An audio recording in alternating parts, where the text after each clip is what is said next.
Biology academy. तो आज इस वीडियो के थ्रू हम एक बहुत ही इंटरेस्टिंग टॉपिक देखने जा रहे हैं जिससे हर कॉम्पिटिटिव एग्जाम में क्वेश्चन आता है, चाहे वो यूपीएससी का हो, चाहे वो आईआईटी जेईई बायोटेक्नोलॉजी हो, चाहे वो सीएसआई नेट लाइफ साइंसेस हो, चाहे वो गेट का पेपर हो, चाहे वो सीयूईटी का पेपर हो या फिर वो आपका डीयूईटी का पेपर हो। तो अगर आप किसी भी एमएससी एंट्रेंस, पीएचडी एंट्रेंस या किसी भी गवर्नमेंट जॉब की प्रिपरेशन कर रहे हैं तो ये टॉपिक बहुत इंपॉर्टेंट है, that is IUCN red list categories and criteria, जिसको आप लोग आईयूसीएन रेड डाटा बुक के नाम से भी जानते हैं। आईयूसीएन रेड डाटा बुक क्या है? फर्स्ट ऑफ ऑल आपको पता होना चाहिए कि ये आईयूसीएन क्या है। आईयूसीएन का फुल फॉर्म होता है international union for the conservation of nature and natural resources. ये जो आपकी कमेटी है ये 1964 में एस्टैब्लिश हुई थी। इनके थ्रू हमें एक बुक मिली थी जिसको हम आईयूसीएन रेड डाटा बुक कहते हैं। उस बुक में हमें बताया गया था कि जितनी भी स्पीशीज दुनिया में एग्जिस्ट करती हैं उनमें से स्पीशीज जो है वो सारी स्पीशीज सेफ नहीं है। वो स्पीशीज जो है वो इस दुनिया से गायब हो सकती हैं, इस अर्थ से वो क्या हो सकती है, डिसअपीयर हो सकती हैं। और डिसअपीयर होने से पहले वो हमें बहुत बार ये साइन देती है कि we are about to extinct. Biology में कंप्लीटली डिसअपीयरेंस को बोलते हैं एक्सटिंक्ट हो जाना, कि हम दुनिया से गायब हो चुके हैं। लेकिन कोई भी स्पीशीज ऑल ऑफ सडन इतना जल्दी एक्सटिंक्ट नहीं होती है। पहले कुछ स्टेजेस होती हैं, जब वो उन स्टेजेस को क्रॉस करती है उसी के बाद हम बोलते हैं कि भाई अब तो ये दिखनी बंद हो गई है, it is completely extent, it is completely disappear from the earth. तो आइए बात करते हैं आईयूसीएन रेड लिस्ट कैटेगरीज की और किस क्राइटेरिया के बेसिस पे हमने ये लिस्ट तैयार करी है, इन कैटेगरीज को हमने क्लासिफाई किया है, इन सब के बारे में हम लोग देखने जा रहे हैं। पूरी वीडियो एंड तक जरूर देखिएगा क्योंकि हर एक स्लाइड से आपका कॉम्पिटिटिव एग्जाम, चाहे वो कोई भी कॉम्पिटिटिव एग्जाम हो, हर एक स्लाइड से आपका क्वेश्चन बनेगा। तो आइए करते हैं ये टॉपिक स्टार्ट। तो अगर हम बात करें शॉर्ट में कि आपकी जो स्पीशीज है वो आईयूसीएन रेड कैटेगरीज के हिसाब से कितनी कैटेगरीज में डिवाइडेड है, तो सबसे पहले जो स्पीशीज है वो दो टाइप के हमने उसको डाटा से क्लासिफाई किया है। एक है ऐसा डाटा जिसको हम इवैल्यूएट कर चुके हैं और दूसरा है ऐसा डाटा जिसको अभी तक इवैल्यूएट नहीं किया है। आपको पता है दुनिया में बहुत लाखों करोड़ों स्पीशीज है, सबके बारे में अभी हमने इवैल्यूएशन नहीं की है। There are still some species जिसके बारे में हमें अभी कोई भी नॉलेज नहीं है, so it comes under the non evaluated category, ठीक है। लेकिन जिनका इवैल्यूएशन हो गया है उनको वापस हमने फर्दर दो कैटेगरीज में, सब कैटेगरीज में डिवाइड किया है। एक है एडिक्वेट डाटा, दूसरा है डाटा डेफिशिएंट। ऐसी स्पीशीज जिनके बारे में हमें पता है लेकिन जो उसके बारे में हमारे पास आज के टाइम में डाटा है वो अभी कम है, वो डेफिशिएंट है, वो अभी सफिशिएंट या एडिक्वेट नहीं है, तो उस कैटेगरी को हम लोग बोलते हैं डाटा डेफिशिएंट स्पीशीज। मतलब ऐसी स्पीशीज जिनके बारे में हमें पता है कि yes you are existing in the earth, you are existing in the nature, लेकिन हमारे पास सफिशिएंट इंफॉर्मेशन नहीं है, जो डाटा है वो डेफिशिएंट फॉर्म में प्रेजेंट है, उसी को बोलते हैं इवैल्यूएटेड कैटेगरी का डाटा डेफिशिएंट सब कैटेगरी। लेकिन जिसका डाटा एडिक्वेटेड है उसको हमने फर्दर 5 टाइप्स में क्लासिफाई किया हुआ है। देखते हैं वो 5 टाइप कौन है। नंबर फर्स्ट है आपका एक्सटिंक्ट स्पीशीज, नंबर सेकंड है extinct in the wild species, number third है थ्रेटेंड स्पीशीज, नंबर फोर्थ है near threatened species and the last one here in this category is least concerned species.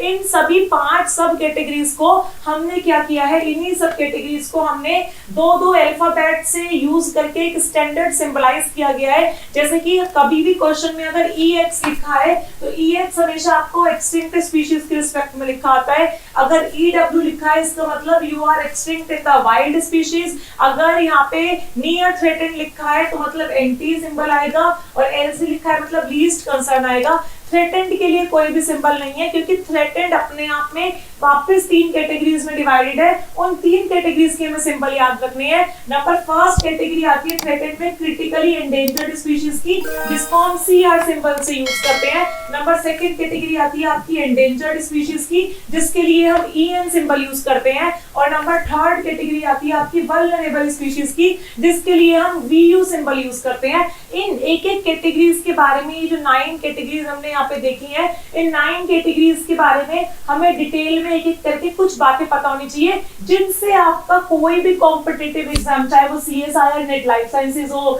चाहे आप लोग MSc life sciences के student हैं, चाहे MSc botany, MSc zoology, किसी भी फील्ड के स्टूडेंट है, बायोटेक के स्टूडेंट है, हर फील्ड में आपको हेल्प मिलेगी। चाहे UPSC का पेपर दे रहे हो उसमें भी आपको हेल्प मिलेगी। तो एक एक करके हम लोग इस कैटेगरी को स्टार्ट करते हैं। एक्सटिंक्ट स्पीशीज क्या होती है? व्हाट आर एक्सटिंक्ट स्पीशीज, जिसके लिए आपने E सिंबल यूज किया था। एक्सटिंक्ट स्पीशीज का मतलब होता है ऐसी स्पीशीज जो आपकी अर्थ से 100% कंप्लीटली डिसअपियर हो चुकी है, जिनकी एक सिंगल स्पीशीज भी जिंदा ना हो, उसी स्पीशीज को क्या कहते हैं? Extinct species. ऐसी स्पीशीज जिसका एक सिंगल मेंबर भी अभी तक जिंदा नहीं बचा है, वो कंप्लीटली साफ हो चुका है, डिसअपियर हो चुका है, अर्थ के किसी कोने में एक सिंगल मेंबर भी प्रेजेंट नहीं है उस स्पीशीज का। उस स्पीशीज को रिप्रेजेंट करने के लिए कोई भी यहाँ पे अब प्रेजेंट नहीं है इस प्रेजेंट टाइम में। इसी को हम लोग बोलते हैं एक्सटिंक्ट स्पीशीज, जिसके बेस्ट एग्जांपल है डोडो एंड पैसेंजर पिजन। ये दो ऐसी स्पीशीज हैं जो पहले हमारी अर्थ पे देखने के लिए मिलती थी। पैसेंजर पिजन हमारी अर्थ पे बहुत देखने के लिए मिलता था, लेकिन ओवर द टाइम पीरियड ये आपकी कंप्लीटली डिसअपियरेंस वाली कैटेगरी, यानी कि आपकी एक्सटिंक्ट कैटेगरी में आ चुका है। इसके बाद तो ये तो सबसे वर्स्ट सिचुएशन है कि कोई स्पीशीज पहले इस नेचर में थी, लेकिन हमारी वजह से, ह्यूमन एक्टिविटीज या नेचर डिजास्टर की वजह से ये कंप्लीटली एक्सटिंक्ट हो चुके हैं। ठीक है, ऐसे ही नंबर सेकंड कैटेगरी की बात करते हैं, एक्सटिंक्ट इन द वाइल्ड, जिसके लिए आपने EW सिंबल लिखा था। एक्सटिंक्ट इन द वाइल्ड का मतलब क्या होता है? मतलब ये स्पीशीज जो है नेचुरल कंडीशन में जहां पहले प्रेजेंट होती थी वहां से एक्सटिंक्ट हो चुकी है। सिर्फ जो हमने आर्टिफिशियली वाइल्ड लाइफ के लिए जो हैबिटेट बनाया हुआ है, जैसे कि आपके बॉटनिकल गार्डन्स, आपके जूलॉजिकल गार्डन्स, सिर्फ ये स्पीशीज वहीं पे प्रिजर्व करके रखी हुई है और एक नेचुरल एनवायरनमेंट में प्रेजेंट है, उन्हीं को हम लोग क्या कहते हैं? Extinct in the wild. मतलब पहले नेचर में जहां प्रेजेंट होती थी, आज के टाइम में जो अपना हिस्ट्री के टाइम में जहां प्रेजेंट थी वहां प्रेजेंट नहीं है। जो इसके थोड़े बहुत मेंबर बचे हैं उन्हें हमने आर्टिफिशियली एनवायरनमेंट प्रोवाइड करके, मतलब एक आर्टिफिशियली एरिया दिया है जहां पे सारी नेचुरल कंडीशंस हम लोग देते हैं, जैसे बॉटनिकल गार्डन हो गया, आपको जूलॉजिकल पार्क्स हो गए, वहां पे हम इनको ग्रो करवाते हैं। इन्हीं स्पीशीज को बोलते हैं एक्सटिंक्ट इन द वाइल्ड। तो अगर प्लांट्स के लिए हम लोग यहाँ पे वर्ड यूज करते हैं तो कल्टीवेशन यूज करते हैं, और एनिमल्स के लिए जब हम इस तरीके का वर्ड यूज करते हैं तो वो कैप्टिविटी होता है। इसका बेस्ट एग्जांपल है एलागोआस कुरासाओ। ये बेस्ट एग्जांपल है आपका एक्सटिंक्ट इन द वाइल्ड का। ये नेचर में अपने आप नहीं मिलते हैं, बल्कि आपने एक प्रोटेक्टेड एरिया में इनको क्या करवाया है? वाइल्ड लाइफ स्टाइल देके इनको आपने प्रिजर्व करके रखा हुआ है, यहाँ पे आप इनको ग्रो करवा रहे हो। उसके बाद आता है आपका थ्रेटेंड स्पीशीज।